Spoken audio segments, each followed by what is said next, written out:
शिवरात्रि के महापावन पर्व पर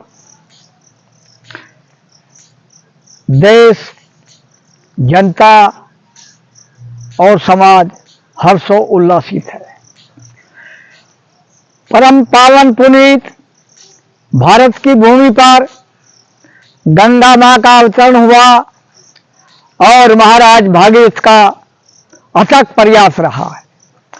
उन्होंने अपने तपबल, शौर्य, स्वाभिमान के द्वारा गंगा का अवतरण किया और ब्रह्मा, विष्णु, महेश आदि देवताओं ने उनका सहयोग किया और यह प्रसंग भागवत महापुराण में वर्णित है।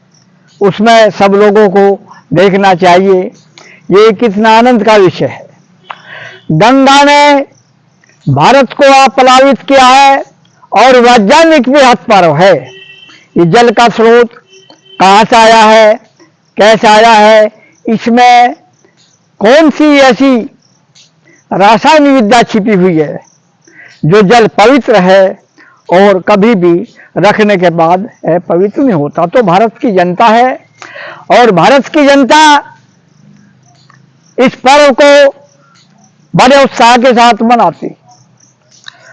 अब भारतीय संस्कृति का यह दिग्दर्शन हो रहा है और विश्व पटल के मानचित्र पर भारतीय संस्कृति प्रतिअंकित हो रही है। शिव और शक्ति का भेद, आध्यात्मवाद, भौतिकवाद और उत्तर प्रदेश को जो गंगा मां ने प्लावित किया है, फलीभूत किया है, वह गौरवमय इतिहास है। इसलिए प्रत्येक मानव भारत का इसका सम्मान करता है और जन जागृति अभियान में हमारे देश के लोग किस आस्था और श्रद्धा के साथ गंगा जल लेकर के घर घर पहुंचाते हैं। देश और देशांतर में महाशिवरात्रि का पर्व उत्साह के साथ मनाया जाता है। विदेश की संस्कृति यहां पनपती है तो यहाँ के कुछ लोग मौन हो जाते हैं।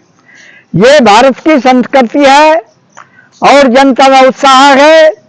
कांवड़िया किसी को सताने के लिए, उपद्रव करने के लिए घर से नहीं आते, वे संयम के साथ आते हैं।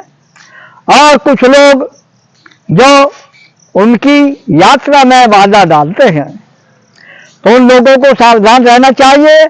और मेरा अनुरोध है कि कांवड़िया भी धैर्य, विश्वास, संयम के साथ अपनी यात्रा को परिपूर्ण करें। किसी भी प्रकार का ऐसा व्यवहार न करें कि जो लोग उन पर उंगली उठाए। देखो, ये पर्व आज का नहीं है, ये भारत की प्राचीन संस्कृति का प्रतीक है और हम लोगों को इसके ऊपर अपने विचार व्यक्त करने चाहिए कि पावन पर्व कहाँ से प्रारंभ हुआ और लोगों ने इसको इतना महान महत्व क्यों दिया। तो यह एक हर्षोल्लास का समय है। प्रत्येक मानव को एक प्रसन्नता होनी चाहिए कि ये पावन पुनीत पर्व भारत में मनाया जा रहा है और विदेशों में भी इसकी गूंज है। जय भारत, वंदे मातरम।